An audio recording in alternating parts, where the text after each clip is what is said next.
Good evening once again from the ERC side. So we are just going to enter into technical session number 13 on a very, very important topic relating to the core, which lies in the core of the chartered accountants, that is direct tax.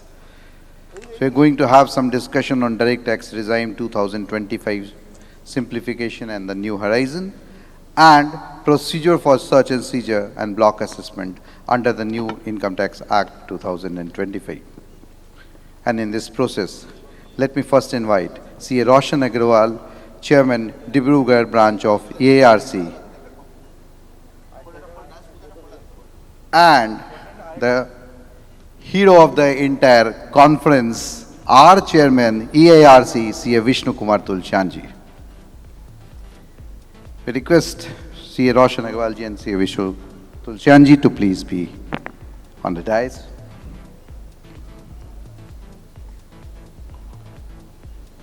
So once the hero of the conference has come, the heroes of the direct taxes are yet to come. CA Dr. Girish Ahuja.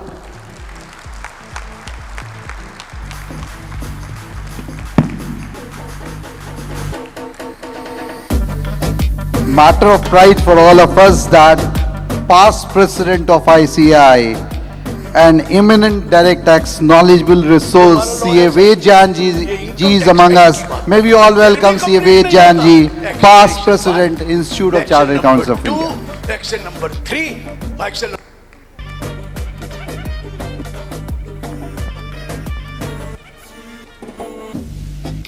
Although none of them require any kind of introduction, CA Dr. Girish Ahuja, we all, with our love, call him as our Guruji, a veteran chartered accountant, a teacher, a speaker, has been associated with ICAI as well as ICSI and ICMAI. Over the years, Dr. Ahuja ji has also served as a trusted advisor and consultant to corporates and policymakers on complex issues. I'll not go into what has been handed over. All I asked during the lunch hours, sir, 1961 was in your pocket. Is 2025 Act again in your pocket? He told, I'm the same Girish Ahuja.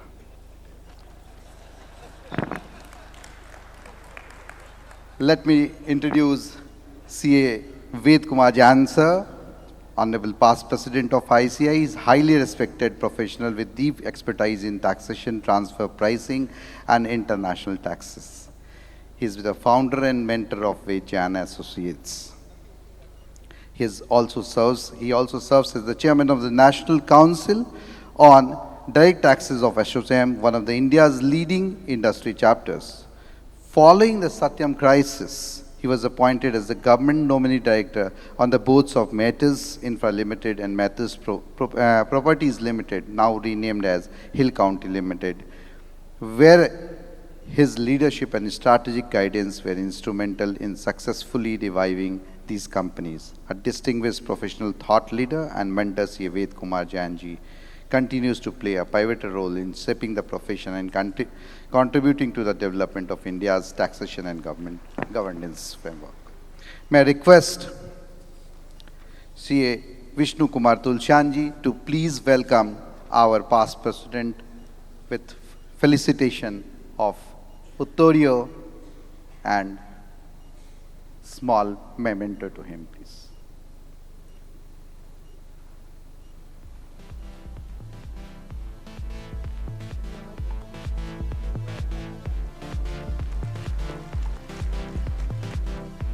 May I request Vice Chairman EARC CA Mayur Agrawal ji to please felicitate CA Dr. Girish Ahuja ji on behalf of entire Eastern India Regional Council.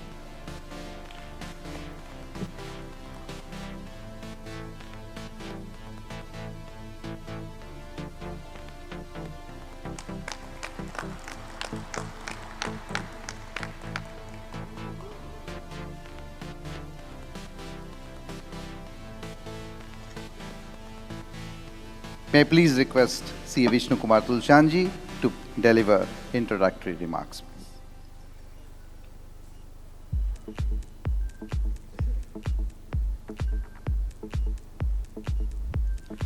Thank you so much, Aditya ji, for giving me the opportunity to introduce, to just give introductory remarks. However, it is not required yet. For the sake of formal duty, I have to do it. Friends, today's session is very important. First of all, 1961 is gone, and we have received 2025 mandate. And we have also distributed income tax book in all the kids for the new act. I think all have got it. Anybody miss it? No, thank you so much. Friends, once again I repeat that this event is totally carbon neutral, and we have got the certificate from the independent agency from outside. This is a big achievement for all of us in the ARC. We have achieved registration of more than 4,600. It's also one of the achievements due to all of you. We have invited 90 speakers, 90, which includes speakers from London, from Malaysia, from Singapore and Luxembourg. So this is also a big galaxy of speakers we could invite, and we could get different experiences from them. So it's a very good opportunity for all of us. One thing which was in my mind that what types of programs should be. The thought process was that we Eastern India has a talent pool, but somehow we are not knowing it. So how this talent, how this culture, how these startup industries and how the main industries can be portrayed at the national landscape, so that we can come to that knowledge, because perception is required. Somehow I tried to make a good perception of the Eastern India. So this is an initiative taken by all of us. We also tried that all age of chartered accountants, starting from 22 years to 65 or 70 years, everyone gets something. So I think whoever is present here, I think they got something from here, so that they can make the better tomorrow. So we tried that one also. In the expo area, we tried to cover the villages, we tried to cover the space, we tried to cover the culture, and also we tried to cover the industry perspective also. So in this way, we tried a small initiatives. I think you all loved it, and your आपकी तालियां हमें बताएंगे आपको अच्छा लगा कि नहीं लगा. Thank you so much, and I request to please just play a 2-minute video for the rising of the Eastern India.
And this is your Eastern India.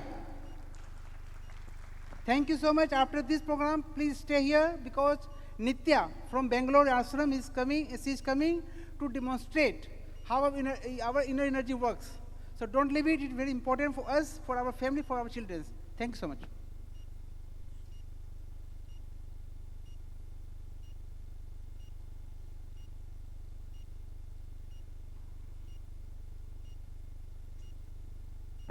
Honorable CA Ved Jain sir, the stage is all yours, please. I will suggest बंद करने सामने चेहरा नजर नहीं आता ना, पहचान में नहीं आती ऑडियंस को. बिल्कुल जी आपने भी इसके लिए किया था, ऑडियो विजुअल के लिए लाइट बंद की थी ना, जैसे वो बंद कर लें. Chairman of the Eastern India Regional Council, Vishnu Tulsianji, Mr. Aditya Trisdar, EIRC, and Chairman from Dibrugarh branch, and of course, hero of the institute and the tax master, our Guru Girish Ahuja ji. Sitting in the audience, I can see the past council member Kashi Khandelwal ji, other members, regional council members, chairman for the branches, office bearers, and of course my brothers and sisters from the profession. It's a very proud privilege for me standing here at this fag end of this 50th Golden Jubilee Regional Conference being celebrated here in this auditorium. How I am here today? I believe 1.5 months back, I was just returning, have returned from the court. I got a call that I want to come and see you. I'm chairman of Eastern India Regional Council. And a young and smart boy walked into my office and he said, I have specially come to invite you for my regional council Golden Jubilee celebration, which we are holding on this 22nd November. I was in dilemma what to say, yes or no. But I was surprised that the chairman of Eastern India Regional Council walking specially and for an invitation to come to Calcutta, and for me to say no will be not a good thing and an ideal thing. I said, yes, I will be coming, and that's why I'm here today for you, all of you on this program. I must compliment the chairman's efforts putting in and bringing all peoples here. I can see the last panelists which were there part of this celebration. I can see you all in a large number sitting here on the second day of the conference, and I, Girish, were talking just about what will be the interest of these members on the second day when you had, I believe, 6-hour session yesterday, almost 10 to 4, 5, and 6 hours you have already spent here in this hall. And I say this mind has a hard disk of 45 minutes. Capacity of this mind is 45 minutes, that hard disk get full. Thereafter, it becomes very difficult to capture any idea and thoughts also. But I believe today you are here, I can see you still have some capacity to hear. But our compulsion, both I believe and for Dr. Girish Ahuja ji will also be, कि कहने को तो बहुत कुछ है, मगर समस्या समय की है. एक फिल्म का गाना है, कहने को तो बहुत कुछ है, अपनी कहने पर आते, पर अपनी तो ये आदत है कि हम कुछ नहीं कहते. वो आदत नहीं है, कहने की आदत बहुत कुछ है, लेकिन चैलेंज ये है कि टाइम का कंस्ट्रेंट बहुत इशू है. So considering this fact, I will just try to run through some of the issues with search and seizure on that issues. And then thereafter, Girish will be talking about the new Income Tax Act of 2025, which is going to be in effect from 1st April 2026 on that issues. Friends, income tax, as I believe, way back when it was enacted in India for the first time, 1860, I think nobody would have wondered that one day this will become such a big, where everyone will be getting crazy about this, what income tax is. Whosoever invented this income tax would have never thought about this, that this is going to be like happen this future. That reminds me of the old Hindi song, खुदा भी आसमां से जब जमी पर झांकता होगा, वो ये सोचता होगा ये इनकम टैक्स इसने बनाया सोचता होगा. That's a challenge which has there. On top of it,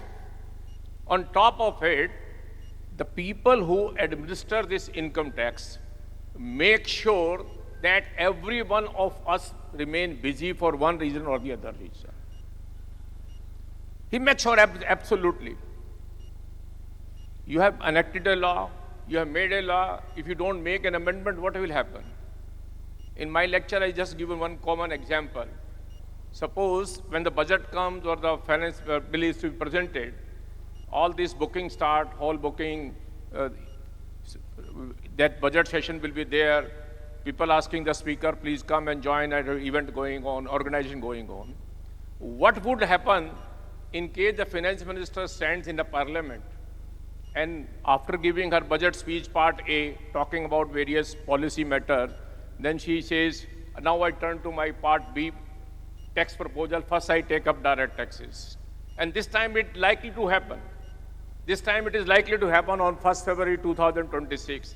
She stands up and say, look, we have enacted the new Income Tax Act of 2020-25. And as such, I am not proposing any change in the Income Tax Act, and hence I turn over to indirect taxes. What will happen? All those bookings which have been made for the budget session, what will happen? Chairman will come, he will give an introduction, and I will come. सब बारिश के कारण match नहीं हो सकता, आपको studio वापस लिए चलो. लेकिन that is not possible, because the role of the finance minister is to give job, employment, opportunity equally to everyone. She need to make sure not only everyone remain busy, people like speaker like us also remain busy. If she does like this thing, we are out of job. What we will speak? Same is the scenario with this new procedure of search and seizure. Some of my old colleagues sitting here will recall that before 1995, the search and seizure used to be there, section 132 was there, but the procedure for assessment was a normal procedure. Whatever the material you have unearthed during the search, depending upon that, you issue 148 notice and then do the assessment on that basis. Then when budget of 1995 was presented, Dr. Manmohan Singh proposed a scheme that look, that this year-to-year assessment is creating a problem, and that's why we want to now have a block period. So from 1st July 1995 onward, wherever the search is carried out, it will be a block period of 6 years, and that will be taxed at the normal rate each year on that basis. The tax rate was worked out on that basis. That was the scheme which was worked out with block period undisclosed. It went very well till 2003, and then one fine day say, no, it has become an amnesty. People are declaring income, and that's why we need to go back. And now there will be nothing doing. It will be a separate scheme, what we call 153A, 153C. It went very well from 2003 to 2021. And in 2021, again we said, no, this is creating a problem, and now all the judgments are creating a problem. So we will be going back, what was before 1995, each year will be scrutinized, looking into the basis of the material unearthed, and thereafter the assessment under section 148 will happen. And to the surprise, within a period of less than 4 years, less than 3, I will say 3 plus, when this Finance Number 2 Act of 2024 was introduced, we have a new scheme of search and seizure effective from 1st September 2024. And to my surprise, the reasoning given by the Finance Minister in the budget speech and the memorandum explaining the provision of the budget is verbatim same as Mr. Manmohan Singh has said in the budget of the 1995, that this spread over is creating a problem, let us have a block period. So now we are back with a block period on this issue. So I will just look into time constraint, run into 10 points, I will try to cover it up, what this scheme is and how it is working it out. Scheme is by and large exactly the same what was in 1995 to 2003. There will be a block period which has been defined to compute a period of 6 years preceding the year of the search. But interestingly, this block period has been extended by some days. Now, if you recall, earlier used to be the block period, the date on which the search is initiated. This is conducted. Now, on that basis, the period, the first day of the search was the period when this used to get blocked. Now, this period is being extended up to the completion of the search, when the last of the Panchanama is drawn. And on that basis, the block period will be there on them. Now, you will just wonder how it is going to help it and how it is going to create a problem. Later on, when I just give me the time permit, I will tell you how this is going to help something like this issue. And then there is a definition of what is a undisclosed income. Now, look, taking experience from the past, where many of the undisclosed income has gone untaxed for one reason or the reason, the definition of undisclosed income has been expanded to the hilt. Now it does not only include money, bullion, jewelry, or any valuable article or thing, digital assets, of course, virtual digital assets included. And now it says any expenditure or transaction, any income or any expenditure or any transaction, whereby which helps in increasing the income or the any deduction, exemptions, allowances, etc., to the extent if it is found to be incorrect. Now this will create a lot of problem. Now if you can see the later on how it is done. And then the scheme says it will be taxed at the rate of a 60% on this issue. It looks to be that way, attractive for that purpose on the issue. But when we look at the later on the scheme, how it is going to work it out on that basis, you will notice that there are many hiccups which are coming up along. I should use this on, this is on somewhere.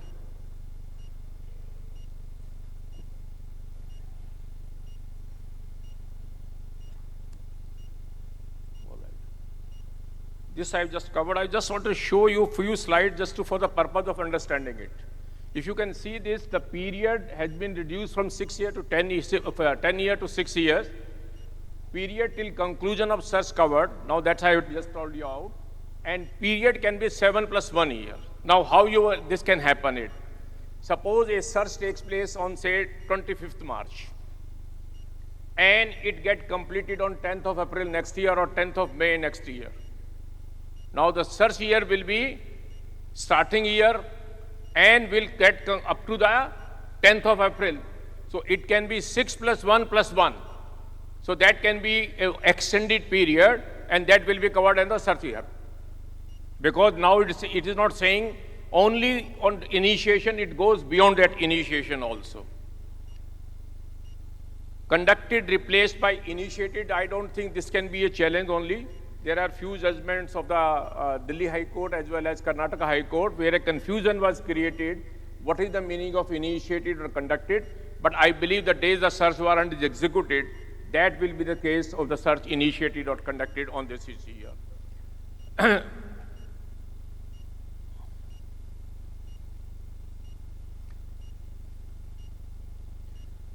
Now, this is another issue which I think will maybe help you.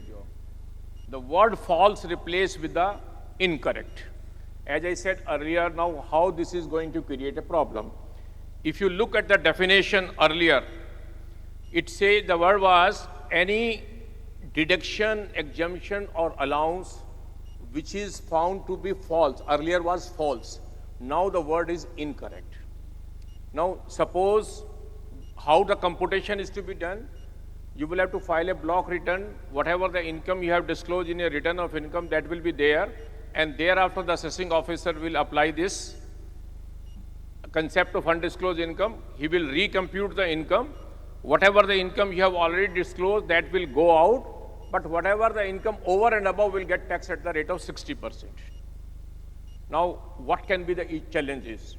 Take a case where a person has declared a capital gain. Suppose he has sold out a property. He has bought it for say 20 lakh, 30 lakh, 40 lakh. And then thereafter he has purchased a house, claimed an exemption under section 54F for one reason or the other reason. Maybe because construction is not complete or something else is there or more than one house is there. A search is carried out.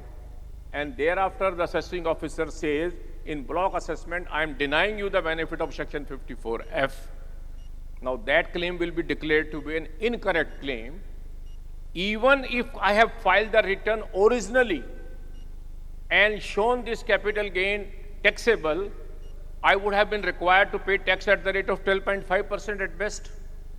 But now with this, he will end up with a 60% tax.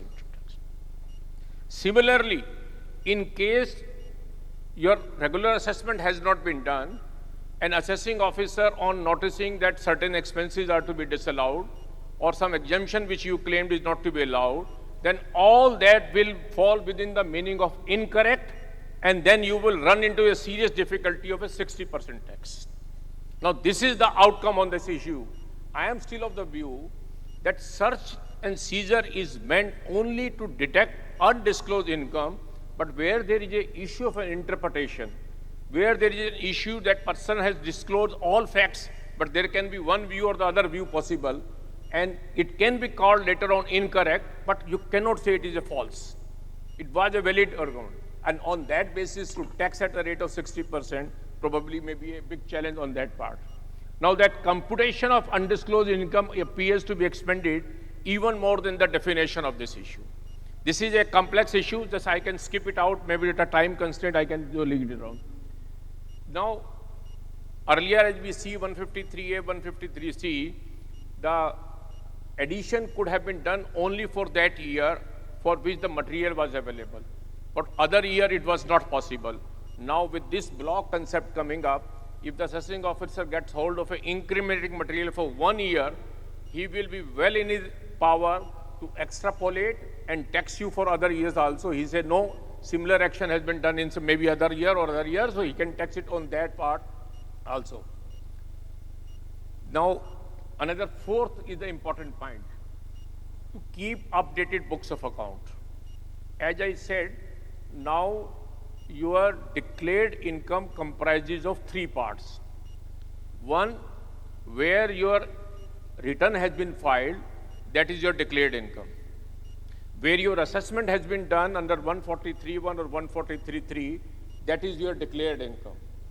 There is a possibility that year may have ended, but due date of return has not expired. Take a case where the assessment has been, where the research has been conducted on 10th June 2025.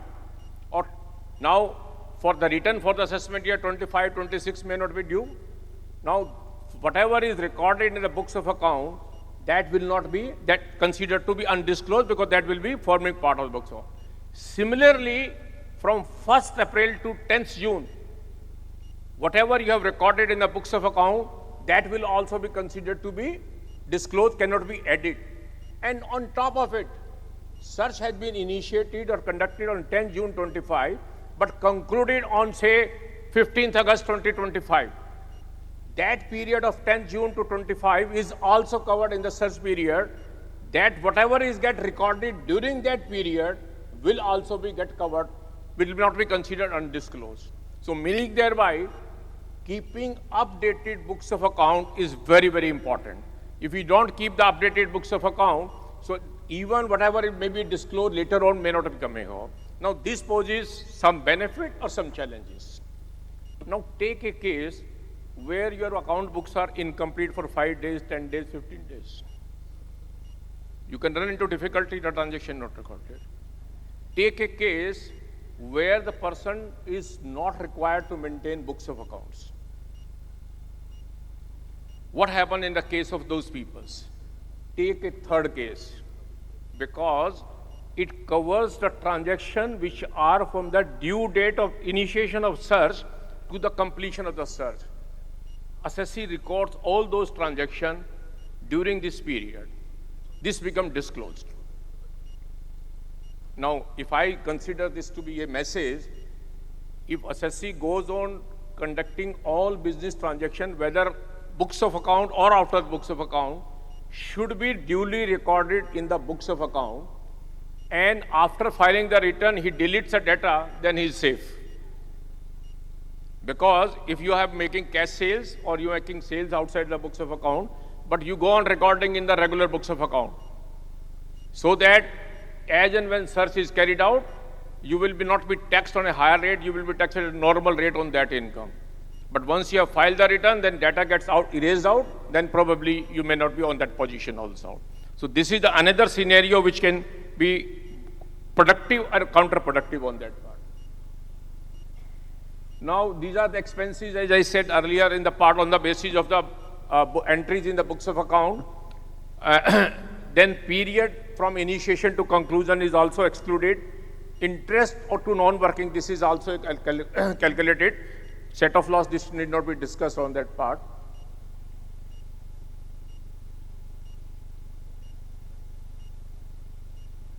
Now, this is another challenge which is going to come up with the revenue, I will say on that part. It says the moment the search is carried out, then the pending assessment, reassessment, all shall abate. All shall abate. Meaning thereby, going back on my example of 10 June 2025, if that search is carried out, and in case you have received a notice for the previous 2 assessment year which are pending as on date, that will get abated. Now, if those get abated, and whatever you have disclosed in that will be accepted. Now, during the assessment stage of block assessment, will the assessing officer be entitled to tinker with the returns which have got abated by making allowances or disallowances? Denying exemption or deduction which have been claimed. Now, in case he is not able to do, then the right of the department based on that goes out. But in case he is able to do so, then the assessee is a sufferer, because in case whatever dispute would have arisen in the normal assessment, while this being carried out, will now get taxed at the rate of 60%. This is going to be another challenge for that year. And looking to the complexity, I have tried to work it out. For 2 years, department can run into 2 very big difficulty, particularly the 7th year example, which I have given to you earlier on that basis. Now, this is another important aspect. Now, return is to be filed within a period of allowed by the assessing officer block return, 158 BC. Maximum period is 60 days, which can be extended 30 days in particular situation, which may not be relevant. But filing of return is very important. As I will say later on, in case whatever you may have happened, because the moment filing of return is the complete amnesty for all purposes. Now, this 140, this is a return part which is to be filed, and on filing of this return, you get immunity from interest. You, in whatever income you disclose in this, you just pay 60%, you get immunity from all penalties. Most important aspect of this new procedure is that in case a search has been carried out, the assessee need to carry out an introspection. He need to evaluate his credential in three segments. The one segment he need to look into where the revenue is making allegation, probably he is right and those allegations are not sustainable. Second is revenue is making allegation where assessee has no answer. And third is where there can be a discretion, yes or no, both. My suggestion is for second category of case, where there is no answer, cash sale made, outside the books of account made, etc., the best way is to disclose the income in this block return and get immunity from all penalty. Because this chapter is, as I can see this chapter, is on the line of what we call basically a settlement scheme. Search has been carried out, appraisal report is there, based on you compute the income, whatever the undisclosed income you are compute, pay 60%. And while computing undisclosed income, now I can see you can take the advantage of income being set off against investment. I believe you will recall that what happens when income, assessing officer normally what he does, you have made sales outside the books account, that is added. You have purchased property outside the books account, that is added. You have incurred some expenditure which you have unaccounted, that is also added. Some other income has been received by you, that is also added. But now this gives an opportunity to you to make a fund flow statement, income based, whatever the income based coming it out. Based on that, you please disclose that income and you can take the advantage where the investment is coming. Say in the year 21-22, there is an allegation that you have received 30 lakh rupees over and above the property you have sold, or over and above the sale which you have declared in the books of account. And later on, there is an allegation coming up that you have invested some 25 lakh rupees somewhere. Now, if you show that 30 lakh rupees of income, you can get out of the picture, just pay 25 lakh will not be added on that part. And if you do this, there are 4 draconian penalty under the Income Tax Act. Of course, one is 278A, which talks of 200% of the misreporting of income. That is not leviable. 234A, 234B, 234C interest is not leviable. Then penalty for accepting cash loan, repaying cash loan, making cash sale, 269ST, 269SS, 269ST and 2SS, and then falsification of books of account, all goes out, no penalty. Even the interest under section 158 BFA, which is 1.5% per month, that is also not leviable. Only condition is your return should have been filed in time, income should have been disclosed therein, and tax should have been paid, and then you should not have filed appeal on those issues. And your fight with the assessing officer will remain confined only to the issue beyond that. It is not at all full acceptance. You can accept part, rest you can fight it out on that part. That is the best part of this scheme which has come up on this issue. So this 158BC filing of return is also very important. Now, similar provision will be applicable in case a search has been carried out and some material of person other than the search person is found. 158BD is there, a notice, similar notice will be issued, and for that purpose also the assessing officer, then you can file a block return and get out of this. Now, looking to the time constraint, I see I can just skip other parts.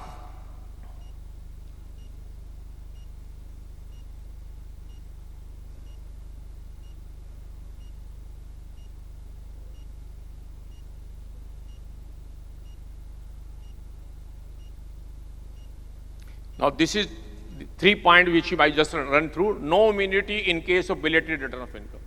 So, in case you don't file the return or you don't file in time, then there is no immunity. Now, benefit of income disclosed in the block return voluntary by the assessee, which I have told that this is the benefit whatever you disclose. Penalty on undisclosed income not declared in block return.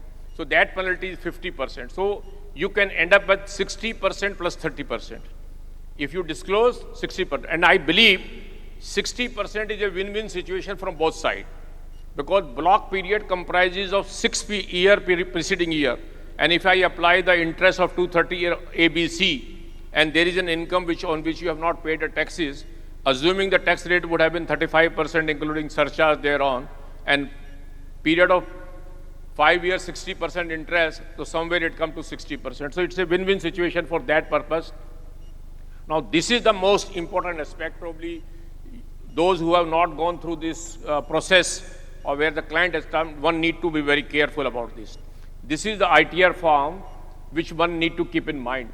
And if you see, you have to fill in all these column year wise. So it looks to be a simple exercise. First column is the undisclosed income of the relevant year. Because my only concern here in this return form is that this return form still demands expect year wise calculation despite being a block period and the rate being the flat 60%. Now it says, if you will see, this is assessment year 6, 5, 4, 3, 2, Y1, Y0. Y0 is the search year, and 1 is the first, second, third, fourth, sixth. First is undisclosed income, and then it says total income deemed under section 140 where assessment has been done. Then the second column says where scrutiny assessment has been done, and third thereafter those talks about of the period where period has not expired.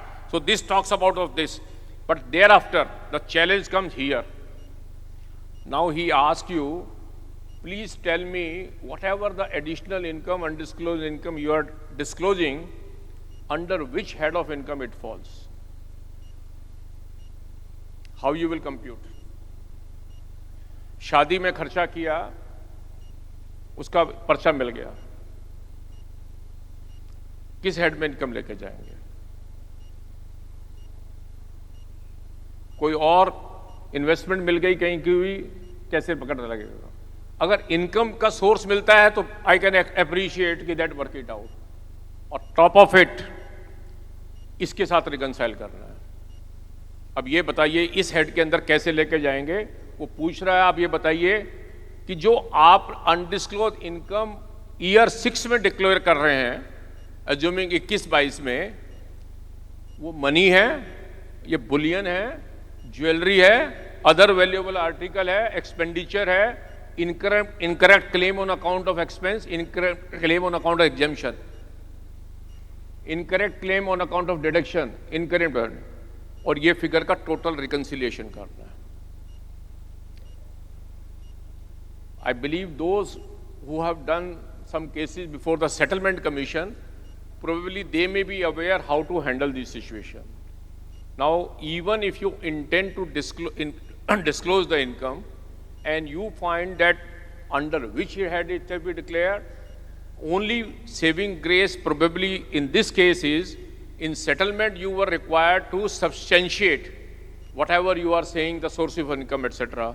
Probably here that onus may not lie, because you will say कि sir, this is ये शादी का पर्चा मिला है and this is the expenditure side का है, मेरे पास कोई सोर्स नहीं है, और आप पहले वाली कॉलम पे जाएंगे तो आप इसको इनकम फ्रॉम अदर सोर्सेज में डिक्लेयर करके लेकर जाएंगे. और अगर बाई चांस उससे पहले साल में या उससे पहले की डेट में आपकी कोई कैश सेल मिल गई तो आप कहेंगे भाई साहब ये कैश सेल मैंने जो की थी उसी से ये शादी का खर्चा किया था. तो इनकम होगी बिजनेस हेड में डिस्क्लोज और खर्चा यहाँ पे डिस्क्लोज होगा रिकंसिलिएशन के अंदर. These are the challenges which are going to coming in the block assessment new assessment procedure on this issue.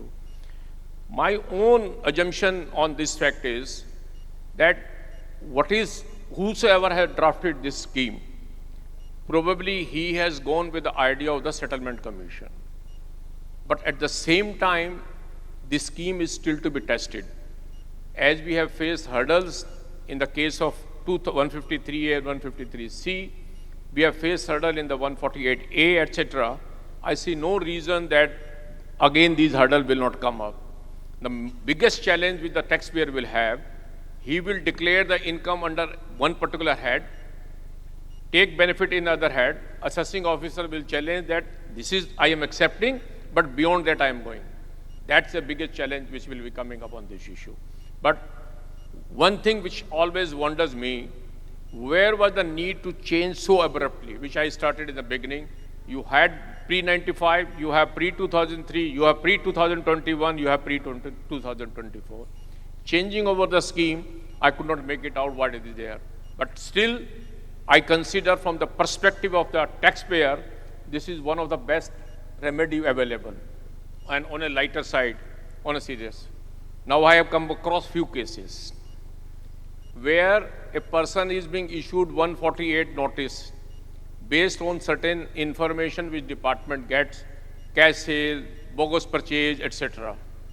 What happened in case a gentleman gets or an assessee gets an notice that in the year 22, 23, 23, 24, 24, 25, you have made bogus purchases, you have made cash sales, or you have made payments, etc., loan, etc. What he will do? Section 115 BBE will be applicable. 78% tax is applicable on that cases. Then penalty, 269 ST. Then falsification of books of account, 100% penalty. All these applicable. और उसके लिए क्या remedy सबसे बढ़िया है? आज की date में सर्च करा ले. अब चुप हो गए शायद लगता है. क्या होगा सर्च होगी तो वो सारी असेसमेंट अबेट कर देंगे और उसके बेसिस पे जो नेट इनकम बनती है 60% टैक्स देगा और सब चीज खत्म. अब किसी ने पूछा कि साहब ये कैसे हो सकता है, हाउ इट कैन हैपन, कि सर्च कैसे करानी है, तकलीफ आएगी, काम बढ़ जाएगा. उसका भी बड़ा, लोगों का माइंड तो बड़ा फर्टाइल है. बोलो साहब इलेक्शन होते हैं तो पुलिस वाले गाड़ी रोक लेते हैं कभी कभी, तो वहाँ 5 लाख रुपए रखे मिल जाएं तो इनकम टैक्स वालों को इन्फॉर्म करते हैं, वहाँ सर्च डीम सर्च हो जाती है. Now the same mechanism can be applied for that tax the gentleman who is a tax payer whose 3, 4, 5 assessments are in trouble where the additions are going to be big, that he invokes, he says ki let the search be carried out by the police people, get the income tax people be informed, and thereafter on that basis all these previous year will get covered in this block assessment period, pay 60% and get out of it. Looks to be attractive but not so easy. Be careful about this. This is just one to understand that what can be the pros and cons of the new procedure on that part. So that's why I thought I should share this example with you that what's happening and how to. This can be, of course, search is unfortunate. Now many people who come across first day, first immediately we ask date of search. If it is before 1st September, I say you are unlucky. Your search should have been after 1st September, you would have been lucky person, you would have got off all your problem on that issue. So these are some of the issue which I say on the point of search and seizure. Looking to the part that this is the last session of the this conference, and Giriji has to speak on this Income Tax Act of 2025. So I can stop here. Of course, time permitting, later on I can take few questions. Thank you, friends.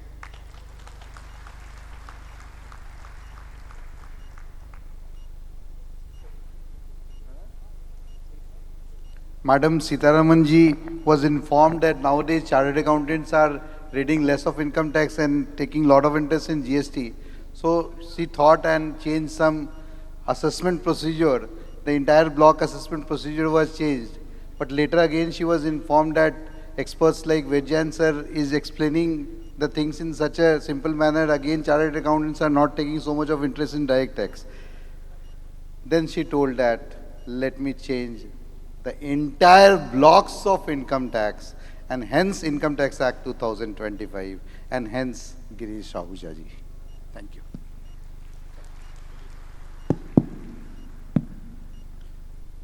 I can't stand and, at the podium and talk to you. I'll keep on walking, Sitting on the dais, of course, past president of the Institute of Chartered Accountants of India, Shri Ved Jain ji. मैंने श्री कहा, वैसे नहीं तो मुझे advocate CA कहना चाहिए था, because now he is practicing as an advocate and not as chartered accountant, Yes, Vishnu is not here. He was here earlier. Aditya Maheshwari ji, Roshan Agarwal ji, sitting in front of me, Ravi Patwa ji, the Central Council member. बाकी नाम नहीं लूँगा, जिसका नहीं लिया वो नाराज हो जाएगा. रवि पटवा जी का लेना ही तो था. चलिए sir, let me tell you, everybody asks me why this new income tax act in 2025. और आदित्य ने तो मेरे को कह दिया कि I keep the income tax act in my pocket. मैं कोई पॉलिटिशियन नहीं हूँ जो कॉन्स्टिट्यूशन पॉकेट में रखता है. I keep it here, not in my pocket. So even income tax 2025 will be here, not in my pocket, I'm very clear about that one. Coming back now.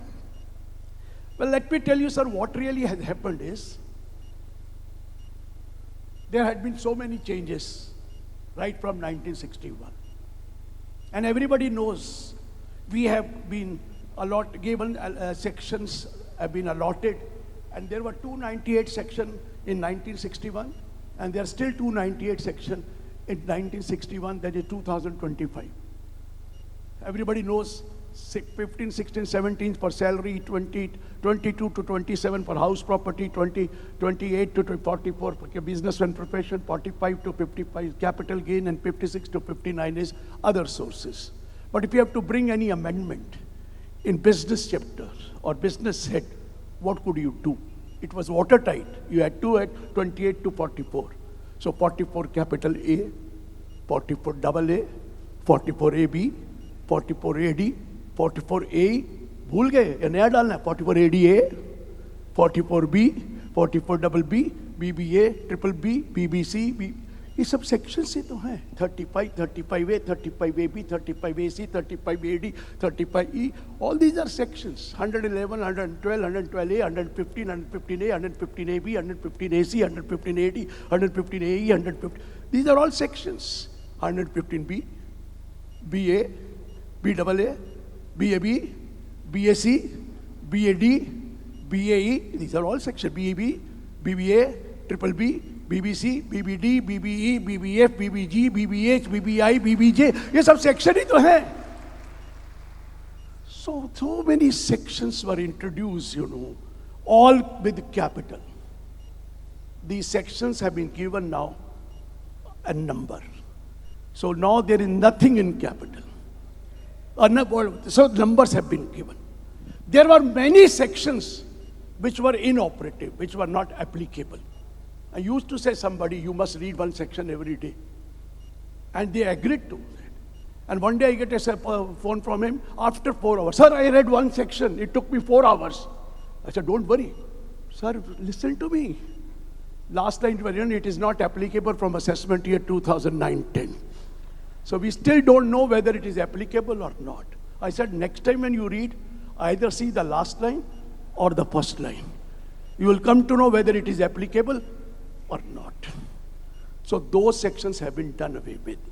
ATHH, ATHH, ATHHB, ATHHC, ATHHD, ATHHE, these section थे ना, सब खत्म कर दिए गए और capital allot कर दिया गया. ब्रिटिश इंग्लिश, somebody पूछ रहा was इंग्लिश होगा, अमेरिकन इंग्लिश होगा, AI में पूछ रहे थे. This is British English is now Indian English. 250 places the word used was notwithstanding anything contained. Now they use the word, irrespective of anything. One word for all notwithstanding, irrespective of it. No proviso at all. You know, one section 10 clause 23C had 24 provisos. One section 10 clause 23C, but section 10 के बाद clause होता है, subsection नहीं होता है. There are many sections which do not have subsections. Otherwise, we have section, subsection, clause, subclause, item, sub-item, provided that, provided further that, provided also that, explanations. लेकिन कुछ section ऐसे होते हैं जिसमें subsection नहीं होता. वो होता है generic section, common name, like definition. Definition is not one definition. There are so many definitions. So definition is section 2, clause 1, clause 31. Clause होता है. Income which are exempt from tax. Is there one income exempt from tax? Section 10 has lot of income which are exempt from tax. So section 10 does not have subsection. It has clauses. It has clause. Section 16, deductions from gross salaries. There is one deduction. No, there is 16IA, 16 2I, 16 3I. So 16 does not have subsection. It has clause. Deductions from house property, 24A, 24B. This is not section. This is clause, 24 clause A. So मैं जब clause बोलूँगा कभी कहेंगे गलत बोल रहे, हालांकि supreme court के जज भी subsection ही बोलते हैं उनको. But this is clauses. Coming back now. So what I'm trying to explain, all provisos have been done away with. जितने भी provisos सबको subsection दे दिया गया. पहले तो 24 proviso थे. आपको 14th proviso ढूंढना था, तो कैसे ढूंढते थे? बड़ा मुश्किल था, नंबर नहीं था वहां. Provided that, first proviso. Am I right, Gupta ji? Provided further that, second proviso. I thank, क्या बोलूं, विष्णु जी आ गए. हाँ, I thank him. तभी तो मैंने बोला है जान. I thank Aditya ji. उसके बाद क्या कहूँगा? I also thank Rohan ji. I also thank this. तो जितने मर्जी also लगा लो, वो प्रोवाइजो बन जाते थे. थर्ड से ऑनवर्ड. सेकंड के बाद, फर्दर के बाद ऑल्सो लगाते जाइए, प्रोवाइजो ऐड करते जाइए. 24 हो गए. पहले 2 के बाद 22 और आ गए. अब 14th प्रोवाइजो 15th है. कैसे ढूंढेंगे?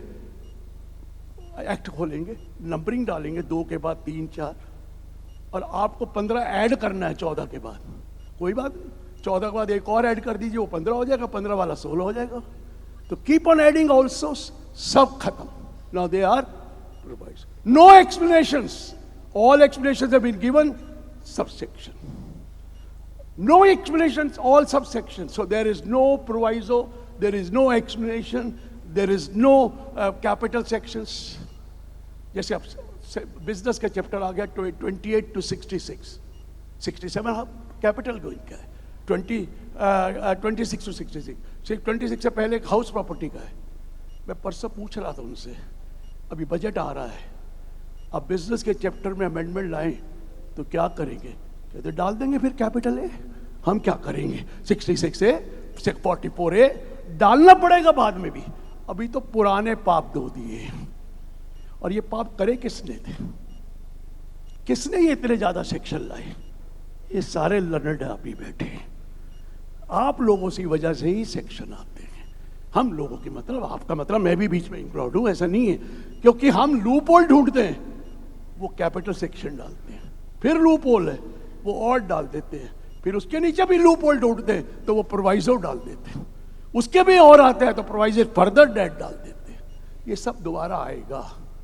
अभी कुछ नहीं है, nothing is there, but it will come again, that I am assuring you, and the budget is coming. ये अभी अभी आपको बताया गया वेज जी ने कि 60% में करा लो, क्योंकि उसमें तो 78% लगता है. इंतजार कीजिए, विल बी चेंजिंग 195 सेक्शन, 115 बीबी को भी चेंज करना पड़ेगा. ये कैसे हो सकता है? सर्च में 60 और रीअसेसमेंट में 78%. How can it be possible? They will have to do it, but at the moment they were given instruction not to change any section. All basic thing remains the same. Nothing has been changed. Nothing has been changed except some interpretation problem. One he pointed out, shall and may, and only a few things are changed. Otherwise, absolutely nothing has been changed. Even that minor income is clubbed, no doubt. कितना deduction मिलता है? 1500. अभी भी 1500 ही लिखा है. Nothing has been changed. हम तो उस जमाने के हैं जब हमें कहते थे children education allowance is exempt 50 rupees per month per child for a maximum of 12 children. और एग्जाम में सवाल आता था 100 rupees for 3 children, how much is exempt? 61 में भी आता था और आजकल भी आता है. वो 50 का 50 ही रह गया. Are you understanding my point? Children education allowance, hostel expenditure allowance, 300 rupees per month per child for a maximum of 2 children. एक रोटी नहीं खाने को मिलती 300 रुपए में, एक बिल नहीं मिलता, पर वो चला आ रहा है. वो पॉइंट सबके देखिए. हमने भी इनकम टैक्स एक्ट दिया था 2018 में नया बिल बनाकर, चले गए, कोई और आ गया, मैं कुछ कह नहीं सकता. लेकिन एक ही चीज उन्होंने हमें बताई, आपने एक्ट तो दे दिया, इसको पढ़ाएगा कौन? बड़ी मुश्किल से उनको पुराना समझ में आया है. अब नया कैसे सारा चेंज कर दिया था. We had given them, instead of 700 sections, we had given them 292 sections only in the income tax act without any proviso. जैसे उनको पढ़ाएगा कौन? So they have not changed anything. Only number of sections have changed. Basic structure and language simplified. Language simplified, absolutely no other change. No other change. कहेंगे क्यों? देखिए इशारा आया, फिर क्यों किया? यही बात समझ में आ रहा है ना? क्यों किया? अब कितने लगाएंगे जेड और कितने? अभी एक सेक्शन है टनेज टैक्स इनकम, उसमें 28 थे, 115 वी. अब उसके बाद WXYZ खत्म हो जाता तो क्या करा? VA, VB, VC, VD, V और VZ आ गया, खत्म ही नहीं हुआ. VZA, VZB, VZC. तो क्या करे सर, इतना हैवी हो गया था, उसको लाइटर करना था. लेकिन अभी क्यों नहीं चेंज किया? ये सुन लीजिए क्यों नहीं किया है.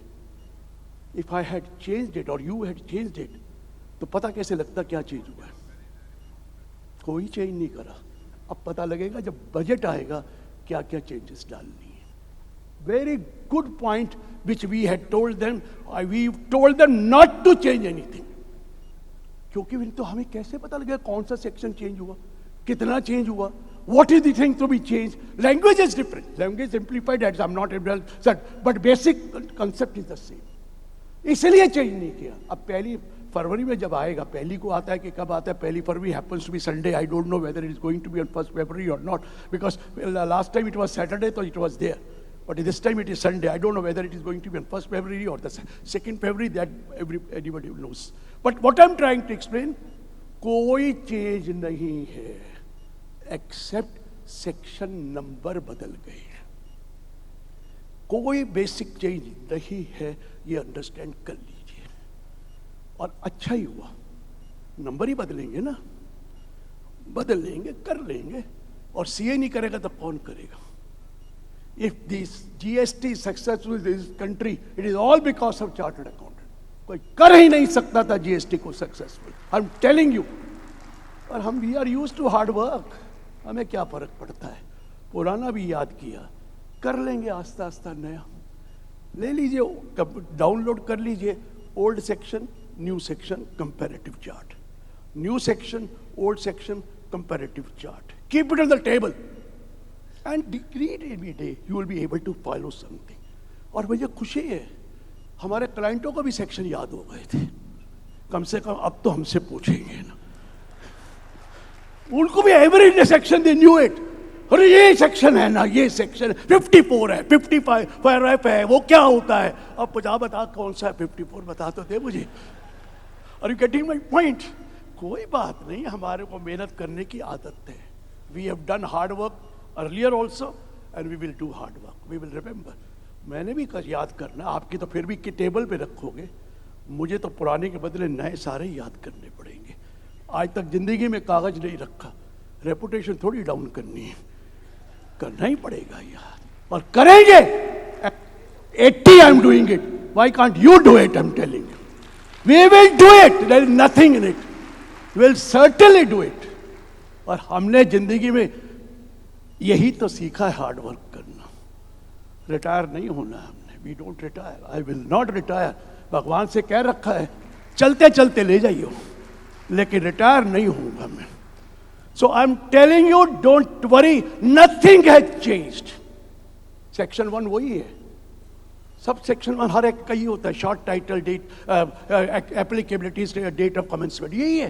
पहले भी section 1961 it is this act में be called income tax act 1961। अब आ गया सेक्शन 11, दिस एक्ट में be called income tax act 2025, it is applicable to whole of India. वैसे इनकम टैक्स तो पहले भी होल ऑफ इंडिया था, लेकिन कुछ होते थे other than Jammu and Kashmir, वो भी खत्म हो गया। अब तो होल ऑफ इंडिया ही होगा, जम्मू एंड कश्मीर में भी एक नहीं। And save as otherwise provided, यही लिखा होता था। This will come into force from 1 April 2026। उसमें लिखा था 1 अप्रैल 1962 पुराने एक्ट में। क्यों? वहां प्रीवियस ईयर असेसमेंट ईयर होता था। 62 was assessment year, 62, 63 previous year, 61, 60. Since now assessment year is not that, it says this act shall come into force from 1st April 2026, being the tax year. Income of a tax year will be subject to income tax or chargeable to income tax in the next financial year. And what is a tax year? Very simple. Tax year, 12 months period, commencing on 1st April of the financial year. Simple एक line दी है। Tax year is 12 months period, commencing on 1st April of the financial year. सबको पता है अप्रैल to मार्च, कितना simple हो गया। However, in case of a new business or profession is newly set up or a new source of income has come into existence, the tax year will be the date of the new source has come into existence or business is set up and would end by the end of the financial year. कितना simple हो गया। Language has been made so simple. क्या करा करते थे charity, वो residential state, अभी भी सेक्शन 6 है। और now section 2 which earlier had only what you call 48 नहीं था, उसमें कई थे, 229, 229A, 229AA, 229B, 229C, all दो सेक्शंस वर देयर, 221A, 222। अब क्या है? Now A capital gone, so there are 2 clauses, 112 clauses instead of, and 112 कुछ definitions किसी particular chapter के end में दी जाती थी, but it could be used for everywhere, so they have brought it before। जैसे accountant की definition है, वो 288 सेक्शन में थी, अभी भी है उधर 536 सेक्शन में, 534 सेक्शन में, but first section is section 2 clause 1, accountant means as defined in section that। शुरू में ले senior citizen was given at 3 places, अब एक सेक्शन सीनियर सिटीजन का बाहर ले आए, इसलिए नंबर बढ़ गया, लेकिन कोई चीज नहीं, सब वही है। 21A was agriculture income, पहले 21 was what you call advanced tax, which is now 24, and 25 is now agriculture income। 27 जो SSC होता था वो 211 हो गया, 211 जो ब्लॉक ऑफ एसेट होता था वो 217 हो गया, जो 222 होता था डिविडेंड वो 240 हो गया, जो इनकम की डेरिवेशन 2 क्लॉज 24 होती थी वो 2 क्लॉज 49 हो गई, जो पर्सन की डेफिनेशन 2 क्लॉज 31 थी वो 2 क्लॉज 77 हो गई, जो चैरिटेबल ट्रस्ट की जो कैपिटल एसेट की डेफिनेशन 2 क्लॉज 14 में दे रखी थी वो 2 क्लॉज 22 हो गई, जो चैरिटेबल डेफिनेशन 2 क्लॉज 15 में दे रखी थी वो 2 क्लॉज 23 हो गई। जो 242A था 242A वो 101 हो गया। 242B होता था शॉर्ट टर्म कैपिटल गेन 103 हो गया। जो long term capital gain 229A होता था वो 67 हो गया। और जो 229B होता था वो 68 हो गया। याद हो गया ना? हो गया। याद हो गया कि नहीं हो गया? आस्ता आस्ता हो जाएगा सर, सब कुछ हो जाएगा। ये सेक्शन 2 है। 3 इज टैक्स ईयर, 4th वही है चार्ज ऑफ इनकम टैक्स, 5 भी वही है scope of total income, received India, deem to receive India, accrue or arise India, deem to accrue or arise India, accrue or arise outside, सब कुछ यही है। 6 सेक्शन में चेंज आया, रेजिडेंशियल चेंज नहीं है, वो बड़ा डिफिकल्ट होता था। 6(1) होता था रेजिडेंशियल सिर्फ individual. Individual is said to be resident in India if he has been in India for a period amounting to all 182 days in the previous year or in the 4 preceding previous year, immediately preceding the relevant previous year. He was in India for a period amounting to all 365 days or more, and in the relevant previous year for a period amounting to all 60 days or more. मर गए याद करते करते, student वाले थे जब, अब तो सबको पता है। तो क्या है इन पहला सेक्शन 1 छोड़ो 6(2), individual is said to be नहीं, individually resident in India if he is in India for a total period of 182 days, one period amounting to all 182 days. अब क्या लिखा है? He is in India for a total period of 182 days और more, और in the tax year, in the relevant tax year he is in India for a total period of, for a cumulative period of 60 days or more, and in the 4 preceding tax year he was in India for a total period of 365 days.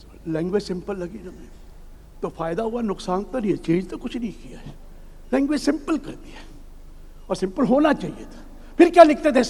Explanation 1A, in case of a citizen of India who leaves India for employment abroad, the period of 60 days in the condition number 2 supra shall be substituted by 182 days. पहले तो यही नहीं पता होता सुपरा क्या होता है और इंफ्रा क्या होता है। कंडीशन, अरे भाई जब 60 डेज को 182 डेज कर रहे हो तो 182 में तो पहली कंडीशन ही आ जाती है, तो फिर क्या जरूरत थी? क्लियर कर दिया। In case of a citizen of India who leaves India for the employment abroad, condition 2B shall not be applicable. खत्म हो गया ना मामला। 2B not applicable, वो 60 को 182 डेज क्यों करें जब 182 तो पहले में ही हो जाएगा। सिंप्लीफाई हुआ ना सर। फिर क्या लिखते थे? In case of a citizen in India who is outside India who makes a visit to India, the period of 60 days in condition number 2 shall be substituted by 182 days. And in the case, provided that in case his total income exceeds 15 lakh, his period will be substituted by 120 days. मर गए याद करते करते, समझ में नहीं आता था। डीम्ड रेजिडेंट समझ में नहीं, बड़ा simple. In case of a citizen of India or a person from India who is outside India who makes a visit to India, condition 2B not applicable. 2B वाली कौन सी? 182 डेज, 60 डेज को 182 days करने की क्या जरूरत है? हाँ, आगे लिखा है in case of a citizen of India or in case of that person whose total income exceeds 15 lakh, 60 days shall be substituted by 120 days. Sir simplify किया, प्रोवाइजो हट गए, एक्सप्रेशन हट गए तो लंबा हो गया, अदरवाइज कोई चेंज नहीं। Simple. In case of HUF firm, a firm HUF is said to be is resident in India if is only controlled from India. That's all. Resident in India if is only controlled from India. खत्म हो गया। कितना simple लग रहा है sir. A company is resident in India if it is an Indian company or is a place of effective management is situated in India. और place of active management को वहाँ बता दिया अगले सब सेक्शन में। सो सिंप्लीफाई हुआ है। एक सेक्शन होता था 5A, पहले तो सेक्शन 7 और 8 को मर्ज कर दिया। 7 was सेक्शन 7 था डीम टू बी रिसीव्ड और 8 था dividend. Now 7, 8 is 1, deem to be received and dividend. सबसे चेंज किया 9B, वो जो फर्म का था deemed transfer, if you give any inventory और you give any capital asset to the firm, it will be deemed transfer, and if you give inventory it will be taxable under business and profession, it is, and if it is capital asset it will be taxable under capital gain. Deemed transfer, उसका section number 9B नहीं, अब 8 है ना। 8 जो छोड़ा था वो 8 आ गया। एक सेक्शन होता था 5 कैपिटल डी, किसी ने पढ़ा था 5A? 90% को पता ही नहीं 5A क्या था। वो Portuguese civil code, community of person, those own Goa, Daman, Diu, there is a system of Portuguese civil code community. उसमें क्या होता है, husband wife who are earning salary kept separate. Any other income, whether earned by husband or wife, will be aggregated, and 50% will be added to the husband and 50% will be added to the hands of the wife. उसका नाम था community of person where put का अपॉर्डगेज civil code is, उसको section 10 दे दिया। हम मर गए, हमें सेक्शन 10 ही याद रहता था, इनकम एग्जेम्प्ट, उसका नंबर आ गया 11। अब 11, 12, 13 जो था वो चैरिटेबल का, वो 332 to 355 हो गया। सो 11 सेक्शन, देखिए 11 सेक्शन बड़ा इंटरेस्टिंग है। सेक्शन 10 कितना बड़ा होता था सर? कहाँ जाता था 10, 50 नहीं था, 10, 10, 10, 10 A, 10, 10 AA, 10, 10 B, 10, 10 C, 10, 10, अरे कहाँ तक जाता था? 10, 22, 10, 22 A, 10, 23, 23 A, 23 B, 23 D, E, F, ऐसे था ना? अब नहीं। अब क्या लिखा था सुनिए, section 11 sub section 1 clause A, in computing the total income of person, please note the word क्या लिखा है, इन computing the total income of person, incomes enumerated in schedule 2 to schedule 6 shall not form part of total income. जाओ schedule 2, 6 देखो, it shall not form part of the total income and be subject to the condition being satisfied. और clause B में लिखा, if the conditions are not satisfied it will be taxable. कहाँ ले गए? schedule 2, schedule 3, schedule 4, schedule 5, schedule 6, 7 भी है, वो दूसरा बताता हूँ, वो एलिजिबल स्पेसिफाइड पर्सन का है। ये शेड्यूल 2 किसका है? In case of any person, exemption in case of any person, और लाइन लगा के दे दी उसमें, सारी सेक्शन वहां ले गए। अब कैसे याद रहेगा, वहां तो सेक्शन ही नहीं है। Serial number 1 of table, table के भी नंबर नहीं है, 4 टेबल दे रखे, वो 4 शेड्यूल है, शेड्यूल 2, 3, 4, 5, 6। अब शेड्यूल 2 का नीचे क्या है? टेबल है, टेबल के नीचे क्या है? सीरियल है, सेक्शन नहीं है, serial. Now serial number 1 of the table under section under schedule 2, वो किस चीज की? एग्रीकल्चर इनकम की। Schedule 3 share of profit from HUF, serial number 1 of schedule 4 of the table under section 11, schedule 3, और उसके ऊपर फिर लिखा next share of profit from firm, जो 2A होता था वो उसमें चला गया। Schedule 2, schedule 3, schedule 4 for non resident, schedule 5 for certain investment fund, schedule 6 for international financial centre. फिर लिखा है 11(2), in computing the total income a person, income enumerated in schedule 7 shall not form part of total income if conditions are satisfied. Schedule 7 है for certain persons, eligible certain person like local authority, like government authority, जो भी उसका लिखा हुआ है, ये schedule में आ गया।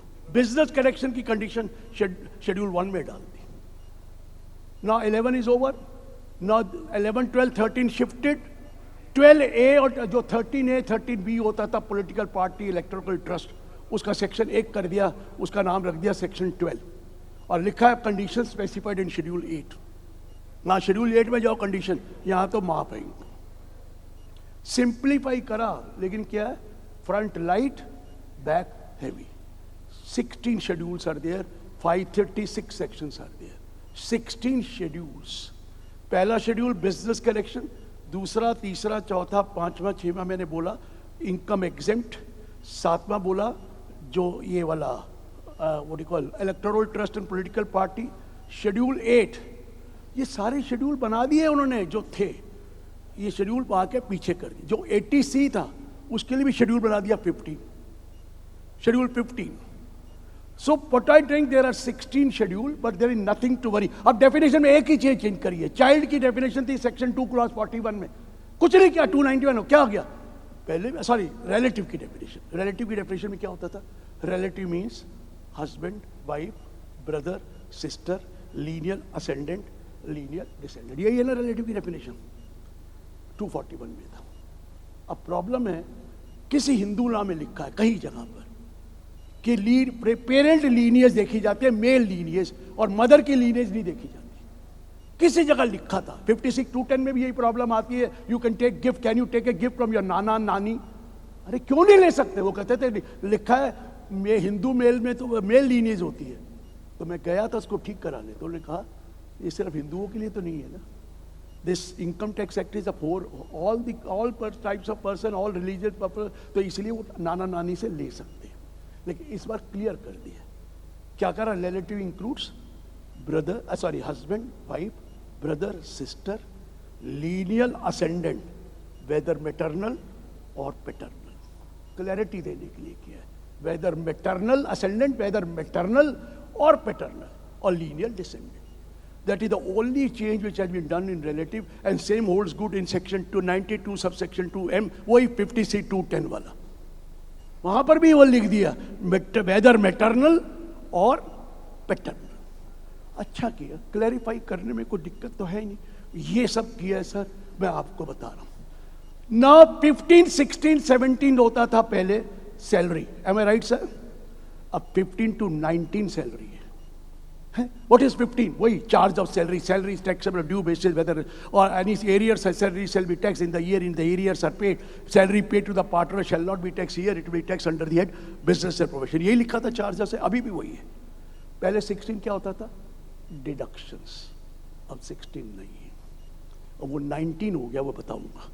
सेक्शन पहले होता था 17(1) meaning of salary, 17(2) meaning of perquisite, 17(3) meaning of property leave of salary. अब 16 हो गया मीनिंग ऑफ सैलरी, 17 हो गया मीनिंग ऑफ परक्विजिट, 18 हो गया मीनिंग ऑफ प्रॉपर्टी लीव, वही सेम है प्रॉपर्टी लीव सैलरी। अब 19 हो गया डिडक्शन। अब रुक जाइए, ये सुनने वाला है, वो डिडक्शन तो अभी भी है, स्टैंडर्ड डिडक्शन 50,000 और 75,000, वो तो अभी भी है। वो what you call tax on employment, fresher tax. अब जितने भी रिटायरमेंट बेनिफिट आपको मिलेंगे, they will all be added in the gross salary, whether it is gratuity, pension, commuted pension, leave encashment, retrenchment compensation, voluntary retirement, जितने भी retirement benefit मिलेंगे, first you will have to add to the gross salary. अब deduction मिलेगा section 19 में, table बनी हुई है, gratuity, government employee, any other employee, semi government employee, pension, अब टेबल सारे ग्रॉस में डालना है। पहले हम लेते थे 10-10 ग्रेचुटी, जितना माफ है उसका कम करके ऊपर ले जाओ। No, take full amount to the gross salary, claim a deduction under section 19। Leave encashment है वही वाला 25 lakh 20 lakh, there is no change, but क्या from the gross salary claim a deduction, leave encashment, commuted pension, voluntary retirement, retrenchment compensation, everything is same, but now it is a form of a deduction. Earlier it was a form of a exemption. Now it is deduction instead of exemption. पहले exempt होता था, balance taxable था. Now the whole is taxable and deduction is allowed. Clear है sir? यही है। जो house property 22 to 27 होता था, वो 20 to 25 में। जो बिजनेस 28 to 44 होता था, वो 26 से 66 है। 26 वही है जो 28 होता था, 29 वही है जो 27 है हम लोग। लेकिन अब कमाल कर दिया, 30-31 जो rent repair for building and for plant machinery अलग होता था, मर्ज करके एक कर दिया, and number given to is 28। तो वही सेम है, but now merge for property as well as plant machinery, furniture, rent repair, insurance premium, current repair of that, वो सब है। Now 36 section have been divided. 36 में बहुत था, और सेक्शन 36 में 4 सेक्शन डाल दिए। All contribution for employee welfare comes under section 29। All types of premium paid comes under section 30। Provision for bad doubtful debt and bad debt is now 31, and all other deductions are section 32. वो जो 36(1)(7) होता था, 7A होता था, provision for bad and out वगैरह, वो सब अब यहाँ मर्ज कर दिए। So now 26 is contribution for employee welfare, 29 26 I told you 26, हाँ 29, 30 इज इंश्योरेंस प्रीमियम, स्टॉक होगा, शेयर्स होगा, एम्प्लॉय का इंश्योरेंस प्रीमियम होगा, कैटल्स का होगा, वो सब।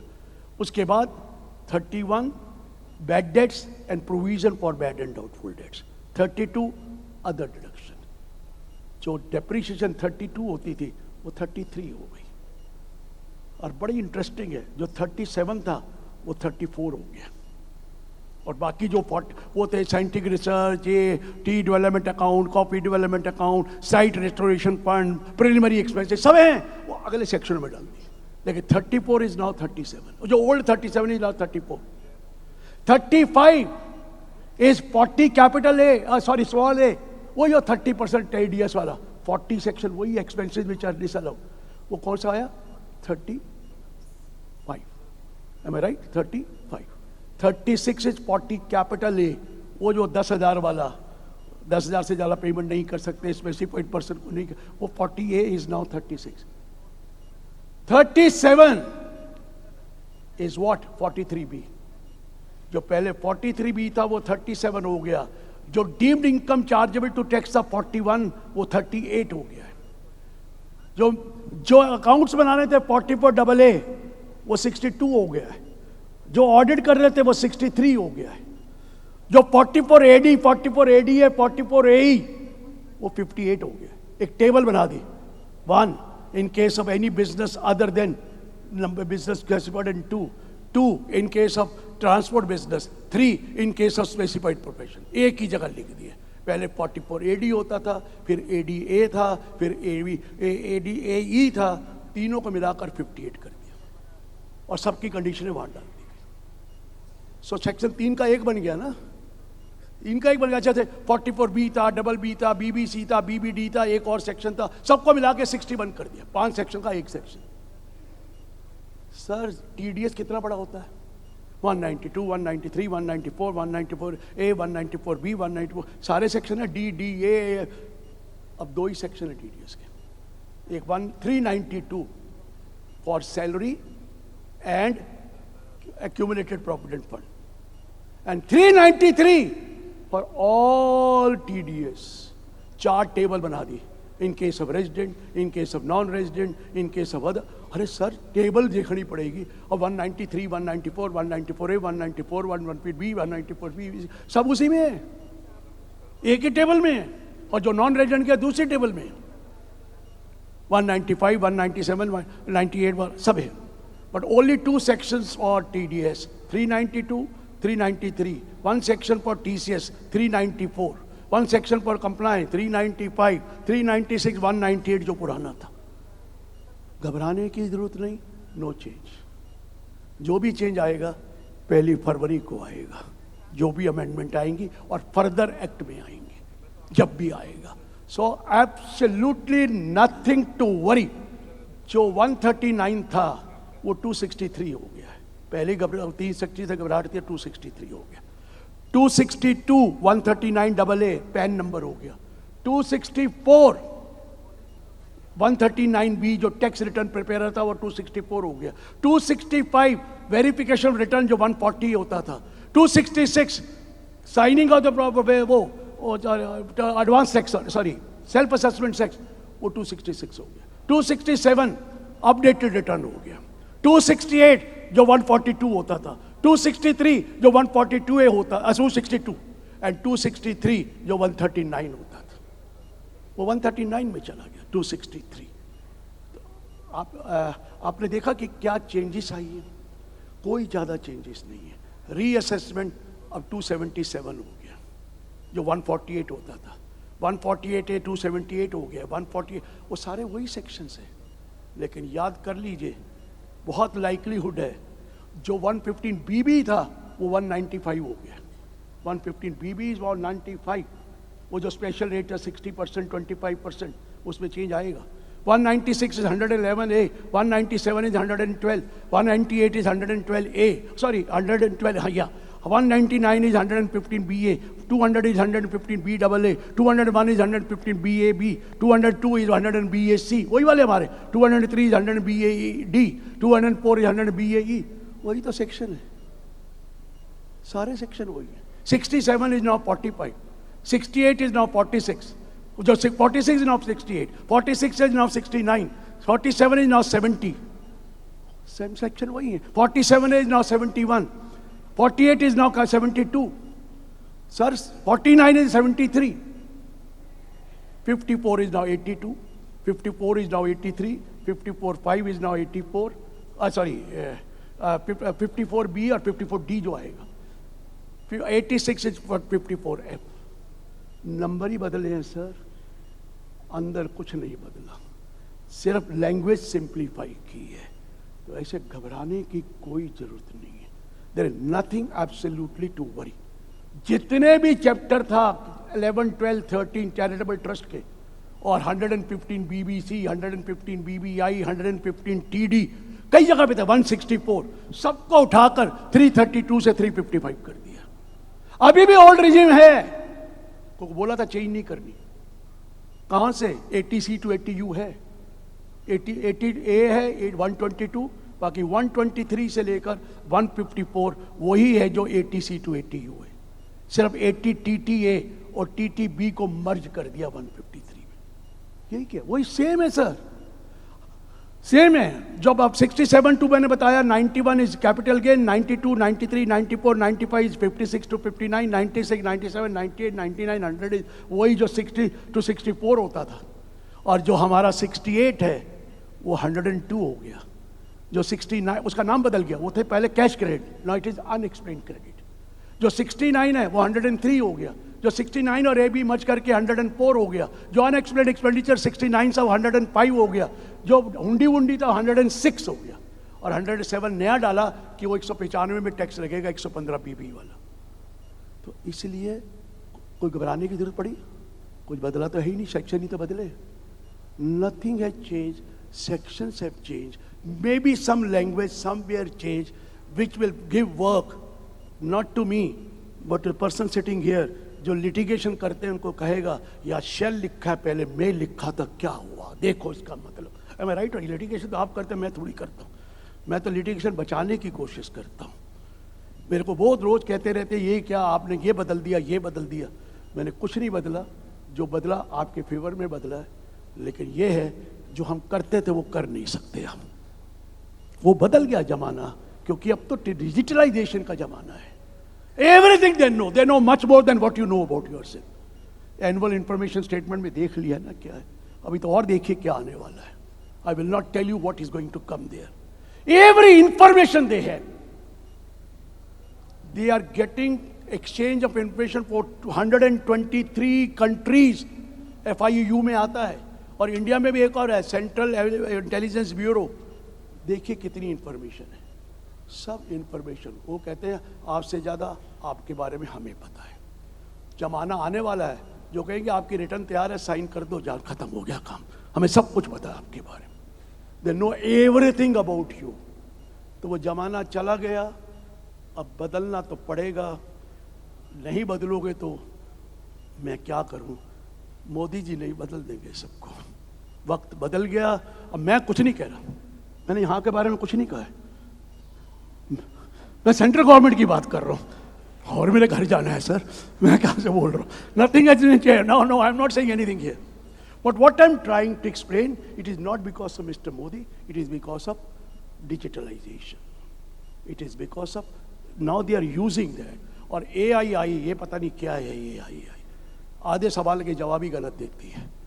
मुझे वही पूछता जो मुझे नहीं आता, तो मैंने पूछा दिस बार, कहता this is the answer. I said you are wrong. Yes we are wrong, we will reconsider it. फिर मैंने लिखा no you are still wrong. Yes we will see to it how it can be done now. तीसरी बार फिर आ गया। मैं क्या, यू आर एब्सोल्युटली रॉन्ग। कहते we will reconsider, revert back to you. ये है आर्टिफिशियल इंटेलिजेंस। नया नया जमाना है। आहिस्ता जैसे 26 में भी पहले इंफॉर्मेशन गलत आती थी, आहिस्ता आहिस्ता बदल गई ना। ये भी AI अभी सीख रहा है। बनाने वाले तो हम लोग ही हैं ना, जिनका दिमाग ज़्यादा लग गया वो है। हमारा ज़माना अच्छा था सर, हमें तो सब कुछ याद होता था। हमें तो पहली बार जब आर्टिकल करने गए तो डायरेक्टरी पर लगा दी टेलीफोन की, इसके टोटल करो 67 में। अबे मैंने कहा ये टोटल करो, डायरेक्टरी 6 डिजिट की होती थी।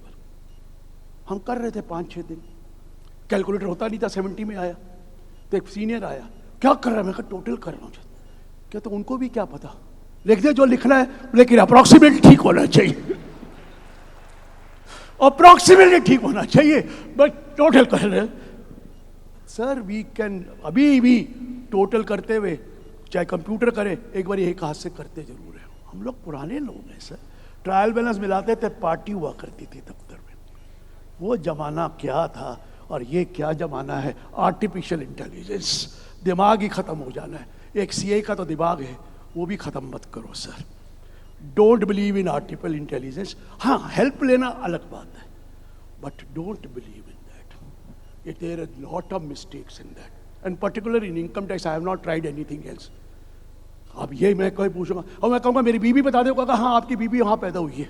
अबे कहाँ पैदा हुई है, तो चली गई 2016। ये आर्टिफिशियल जवाब दे देगा, मुझे क्या पता क्या जवाब देता है। सो आई एम टेलिंग यू, आपका दिमाग सबसे बड़ा है और सीए का दिमाग ना हो तो किसका होगा। चलिए sir, thank you very much for the patient. चलिए sir.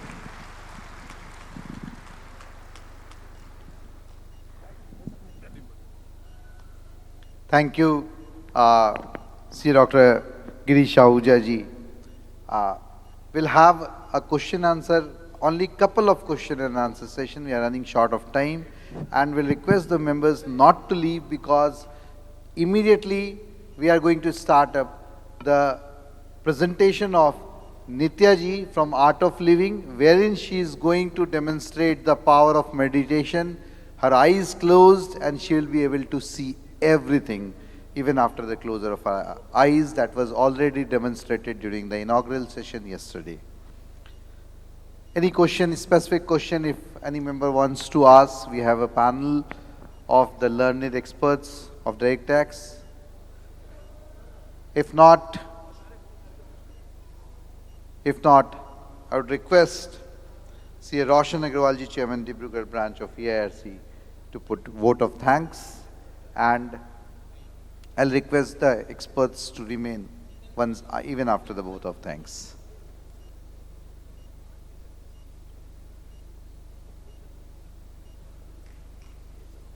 Respected dignitaries, distinguished guests, fellow professionals, and dear colleagues. It is my privilege on behalf of Eastern Regional Council of Institute of Chartered Accountants of India to extend our heartfelt gratitude after 2 outstanding technical sessions. I am C.A. Roshan Agrawal, Chairman of Dibrugarh branch of ICAI, and it is an honor to deliver the formal vote of thanks. Our first session, Procedure for Search and Seizure and Block Assessment under the new Income Tax Act 2025 was delivered by C.A. Ved Jain, past President of ICAI.